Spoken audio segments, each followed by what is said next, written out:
बिस्मिल्लाहिर्रहमानिर्रहीम। अस्सलाम वालेकुम। दुनिया की तारीख़ के बारे में दिलचस्पी रखने वाले तमाम दोस्तों को मैं अपने चैनल पर खुश आमदीद कहता हूँ। दोस्तों, आज की इस वीडियो में मैं आपको शुमाली अफ्रीका में मौजूद एक इस्लामी मुल्क लीबिया की तारीख़ के बारे में आगाह करूँगा, जो कि हज़ारों साल कदीम है, जिसे ज़माना कदीम में यूनानियों ने शुमाली अफ्रीका का नाम दिया था।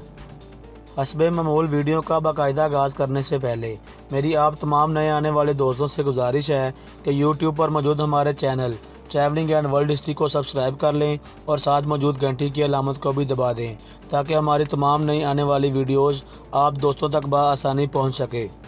ये वीडियो लीबिया पर बनाई जाने वाली वीडियो का पहला हिस्सा है, जिसमें हम लीबिया की तारीख़ के बारे में बात करेंगे।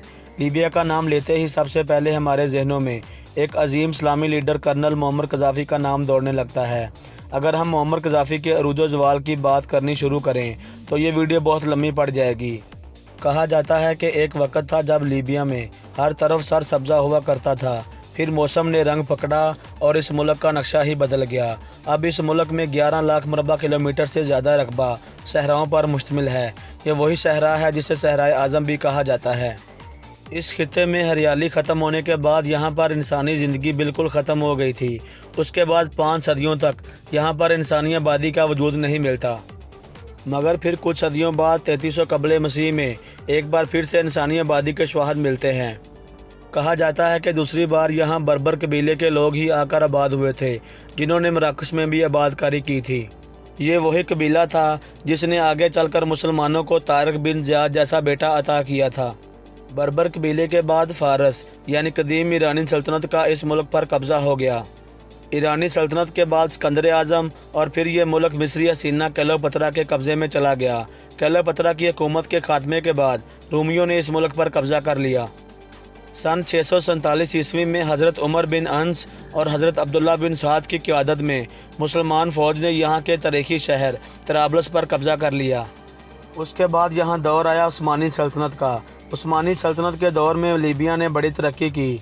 उस्मानियों के आखिरी दौरे हुकूमत में जब इस्लामी सल्तनत इंतशार का शिकार हुई और उसने दूसरी जंग अज़ीम में कूद जाने का फ़ैसला किया, तो ये वो बुरा वक्त था जब लीबिया में तकरीबन 1300 साल बाद कोई गैर मुस्लिम मुल्क काबज़ होने लगा था और इटली ने उस्मानी सल्तनत से ये मुल्क छीन कर इस पर कब्ज़ा कर लिया था। इटली ने इस मुल्क पर कब्ज़ा तो कर लिया था, मगर आज़ादी के इस जज्बे पर बिल्कुल नहीं जो मुसलमानों के जज्बात पर उभरा हुआ था। लीबिया की अवाम ने शाह अदरीस की क़यादत में अपनी जान की परवाह किए बगैर इटालियन हुकूमत के आगे डट गए थे। सन 1940 में ही दूसरी जंग अज़ीम का आगाज़ हो चुका था, जिसमें इटली की हार लीबियाई अवाम के लिए आज़ादी की उम्मीद बनकर आई थी। सन 1943 में लीबिया इटली से मुकम्मल आज़ादी पाकर इत्तेहादी फ़ौज के कब्ज़े में आ गया, जिसका इंतज़ाम बरतानिया और फ्रांस के पास मुश्तरका तौर पर रहा। 24 दिसंबर 1951 को हुकूमत बरतानिया ने लीबिया को मुकम्मल आज़ादी दे दी थी। बरतानिया ने शाह अदरीस को बादशाहत का ताज पहनाया। शाह अदरीस को दी गई बादशाहत के पीछे तेल के वो खुफिया मुआहदे थे, जिससे बरतानिया आने वाले कई सालों तक फ़ायदा उठाता रहा। इन खुफिया मुआहदों की वजह से लीबिया की फ़ौज और अवाम का एक गिरोह शाह अदरीस के ख़िलाफ़ हो गया। बगावत की एक हवा चलने लगी और एक फ़ौजी सरबराह मुअम्मर कज़ाफ़ी की क़यादत में बागियों ने इस मुल्क पर कब्ज़ा कर लिया और शाह अदरीस की हुकूमत का तख्ता उलट दिया। मुअम्मर कज़ाफ़ी ने मुल्क की बागडोर संभालते ही फ़ौज की कमान और अहम ओहदे अपने पास ही रखने का फ़ैसला किया। 1977 में मुअम्मर कज़ाफ़ी ने लीबिया को एक जमहूरी मुल्क करार दे दिया था। मुल्क का नाम मुमलिकत लीबिया से बदलकर लीबिया अरब जमहूरिया रख दिया था। मुअम्मर कज़ाफ़ी की ज़िंदगी की चंद अहम बातें मैं आप तमाम दोस्तों से ज़रूर शेयर करूँगा।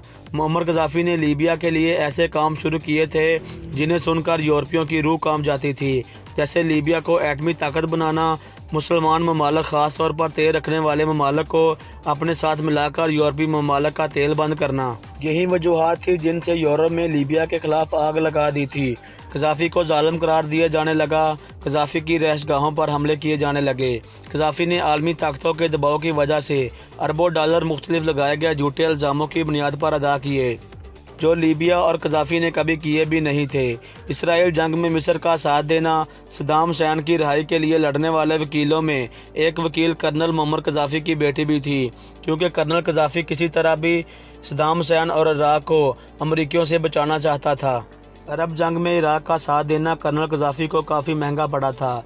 आलमी ताकतों ने लीबिया पर इक़्तिसादी पाबंदियाँ लगाते हुए लीबिया को इस हालत में ला खड़ा किया कि जो लोग मुअम्मर गद्दाफी को अपना हीरो मानते थे वही दुश्मन मानने लगे और मुअम्मर गद्दाफी की मौत के सर हो गए। मुअम्मर गद्दाफी वो इंसान था जिसके ख़ानदान में कभी किसी ने बादशाहत का सपना भी नहीं देखा था, मगर मुअम्मर गद्दाफी 42 साल तक लीबिया पर हुकूमत करके तारीख़ इस्लाम में सुनहरे रूप में अपना नाम लिखवा गया। बहुत से लोग कर्नल गद्दाफी को डिक्टेटर और जालिम कहते थे, लेकिन मैं उसे अल्लाह का फरिश्ता कहूँगा, क्योंकि गद्दाफी के दौरे हुकूमत में लीबिया की अवाम खुशहाली के एक ऐसे दौर से गुजरी थी जिसके बारे में लीबिया की अवाम आने वाले वक्तों में सोच भी नहीं सकती। इन तमाम वजूहात को जवाज़ बनाते हुए सन 2011 में नेटो फ़ौज ने बागियों के साथ मिलकर मुअम्मर गद्दाफी की हुकूमत के ख़िलाफ़ जंग का आगाज़ कर दिया। 17 अक्टूबर 2011 को बागियों के हाथों आलम इस्लाम के एक अजीम लीडर को शहादत नसीब हुई।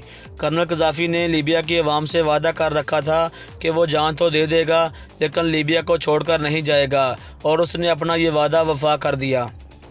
वीडियो का अख्ताम करने से पहले मेरी अल्लाह पाक से दुआ है कि लीबिया को एक ऐसा हुक्मरान अता फरमा जो लीबिया की आवाम को ऐसे तरक्की दिलवाए जो कर्नल मुअम्मर गद्दाफी के दौरे हुकूमत में थी, और ऐसा हुक्मरान अता फरमा जो लीबिया में अमन कायम कर सके, और रहम फरमा उन लोगों पर जो आज भी वहाँ तेरा नाम लेते हैं, और तबाह कर दे उन काफिरों को जो इस्लाम को नुकसान पहुँचाने का सोचते हैं, और हदायत दे उन मुसलमानों को जो भटक चुके हैं और इस्लाम से भागने की कोशिश में हैं।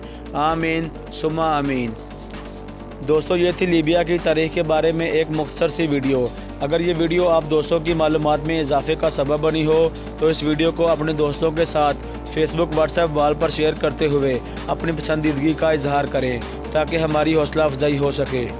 लीबिया के दिलचस्प वाक़ये का जिक्र हम लीबिया पर बनाई जाने वाली अपनी अगली वीडियो में करेंगे।